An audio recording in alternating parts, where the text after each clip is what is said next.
السلام علیکم ورحمۃ اللہ وبرکاتہ۔ ہمیں امید ہے روز قیامت ان کی رحمت سے کہ فرمائیں ادھر آؤ نہ مایوس از جنا تم ہو۔ انشاءاللہ عز و جل کل قیامت کے دن ہمیں حضور علیہ الصلاۃ والسلام کی رحمت سے بڑی مضبوط امید ہے کہ ہم قیامت کے دن عذاب الہی سے محفوظ رہیں گے انشاءاللہ عز و جل۔ اور یہ امید یوں ہی نہیں ہے، ہمیں اس امید کی ایک بڑی مضبوط وجہ، بڑی مضبوط دلیل ہمارے پاس ہے۔ تو آج اسی موضوع کو بیان کریں گے، مکمل بیان ضرور سنیے گا انشاءاللہ عز و جل، آپ کا ایمان تازہ ہو جائے گا اور قیامت کے خوف سے اللہ تعالیٰ آپ کے دل کو امان عطا فرما دے گا۔ اعلیٰ حضرت امام اہل سنت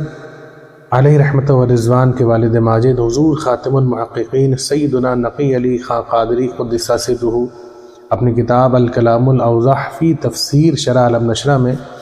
بڑی پیاری بات ارشاد فرماتے ہیں۔ آپ فرماتے ہیں رسول اللہ صلی اللہ تعالیٰ علیہ وسلم ہر وقت، ہر گھڑی، ہر لمحہ اپنے کریم رب کی یاد میں مشغول رہا کرتے تھے، یہاں تک کہ جب حضور علیہ الصلاۃ والسلام سو جایا کرتے تھے تو خواب میں بھی آپ کا دل مبارک اللہ رب العزت کی وحی کے انتظار میں بیدار رہتا، یعنی جاگتا رہتا تھا۔ یعنی کہ نبی علیہ الصلاۃ والسلام بظاہر سو جاتے ہیں لیکن ان کے دل جاگتے رہتے ہیں، ان کا دل ذکر الہی میں مشغول رہتا ہے۔ فرماتے ہیں اسی وجہ سے انبیاء کرام اور بالخصوص حضور علیہ الصلاۃ والسلام کا وضو سونے کے بعد بھی نہیں ٹوٹتا، سونے کی وجہ سے حضور علیہ الصلاۃ والسلام کا وضو نہیں ٹوٹتا ہے۔ آگے نماز کے بارے میں بڑی پیاری بات ارشاد فرماتے ہیں، توجہ سے سنیں۔ آپ ارشاد فرماتے ہیں حضور علیہ الصلاۃ والسلام نماز کو بڑا پسند کیا کرتے تھے، بلکہ میرے آقا مولا صلی اللہ تعالیٰ علیہ وسلم فرماتے ہیں کہ نماز میری آنکھوں کی ٹھنڈک ہے۔ اور بعض اوقات تو کبھی کبھی ایسا ہوتا تھا کہ حضور علیہ الصلاۃ والسلام نماز اتنی زیادہ طویل، اتنی زیادہ لمبی پڑھتے تھے، نماز میں حضور اتنا لمبا قیام کرتے تھے، اتنی دیر تک کھڑے رہ کر قرآن کی تلاوت کرتے تھے، یہاں تک کہ آپ کے پائے مبارک پر، آپ کے قدم مبارک پر حضور علیہ الصلاۃ والسلام کے قدموں میں سوجن آ جایا کرتی تھی، لیکن آپ اللہ رب العزت کی یاد میں نماز میں مشغول رہا کرتے تھے۔ اور حضور علیہ الصلاۃ والسلام جب بھی نماز پڑھتے تھے تو آپ کے سینہ مبارکہ سے ایک آواز بلند ہوتی تھی کہ ان کا دل یاد الہی میں مشغول ہوا کرتا تھا۔ میرے آقا مولا صلی اللہ تعالیٰ علیہ وسلم کی نماز کے بارے میں ارشاد فرماتے ہیں کہ حضور نے فرمایا جو شخص امامت کرے اسے چاہیے کہ وہ اپنے مقتدیوں کا لحاظ رکھے۔ اور میرے آقا مولا صلی اللہ تعالیٰ علیہ وسلم کی یہ سنت مبارکہ تھی، آپ کی عادت تھی کہ آپ نماز بہت زیادہ لمبی نہیں پڑھاتے تھے۔ اعلیٰ حضرت کے والد فرماتے ہیں اور جو امامت کرتے یعنی حضور علیہ الصلاۃ والسلام جب بھی نماز کی امامت کیا کرتے تھے تو اپنے مقتدیوں کا لحاظ کرتے اور نماز جلد سے جلد مکمل کر لیا کرتے تھے۔ جب حضور تنہا نماز پڑھتے تو بڑی لمبی نماز پڑھتے، لیکن جب حضور نماز کی امامت کرتے تو نماز کو جلدی مکمل کر لیا کرتے تھے، کہیں ایسا نہ ہو کہ نماز میں کوئی کمزور شخص کھڑا ہے، نماز میں کوئی بوڑھا شخص کھڑا ہے، نماز میں کوئی بیمار شخص کھڑا ہے، وہ زیادہ لمبی نماز کی وجہ سے اسے کسی تکلیف کا سامنا نہ کرنا پڑے۔ ایک مرتبہ کسی نے حضور علیہ الصلاۃ والسلام کے سامنے ایک شخص کی شکایت کری کہ یا رسول اللہ آپ کے فلاں صحابی بڑی لمبی نماز پڑھاتے ہیں۔ میرے آقا مولا صلی اللہ تعالیٰ علیہ وسلم نے حالت غضب میں ارشاد فرمایا جو شخص نماز پڑھائے یعنی نماز کی امامت کرے اسے چاہیے کہ وہ جلدی نماز پوری کیا کرے،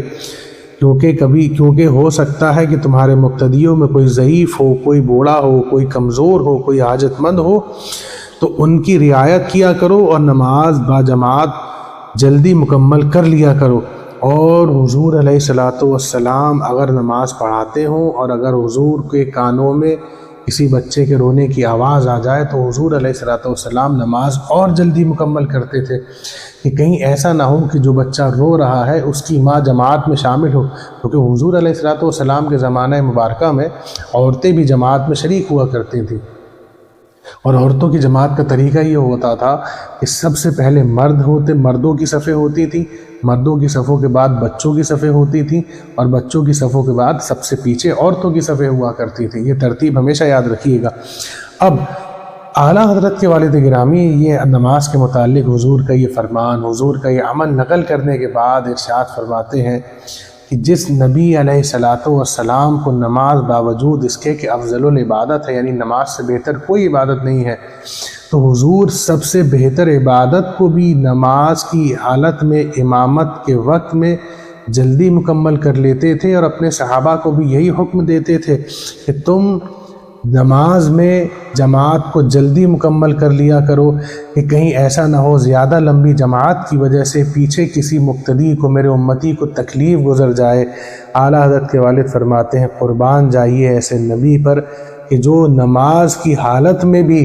اپنے کسی امتی کو تکلیف میں دیکھنا گوارا نہ کریں، وہ نبی کل قیامت میں یہ کیسے گوارا کریں گے کہ میرے کسی امتی کو آج قیامت کے دن کوئی تکلیف ہو جائے۔ تو ہمیں تو حضور کی رحمت سے یہ امید ہے کہ میرے آقا و مولا ہم سب کی جلد از جلد شفاعت کر کے ہم سب کو اپنے ساتھ جنت میں ضرور داخل فرما دیں گے، دوزخ کے عذاب سے ہمیں ضرور محفوظ رکھیں گے۔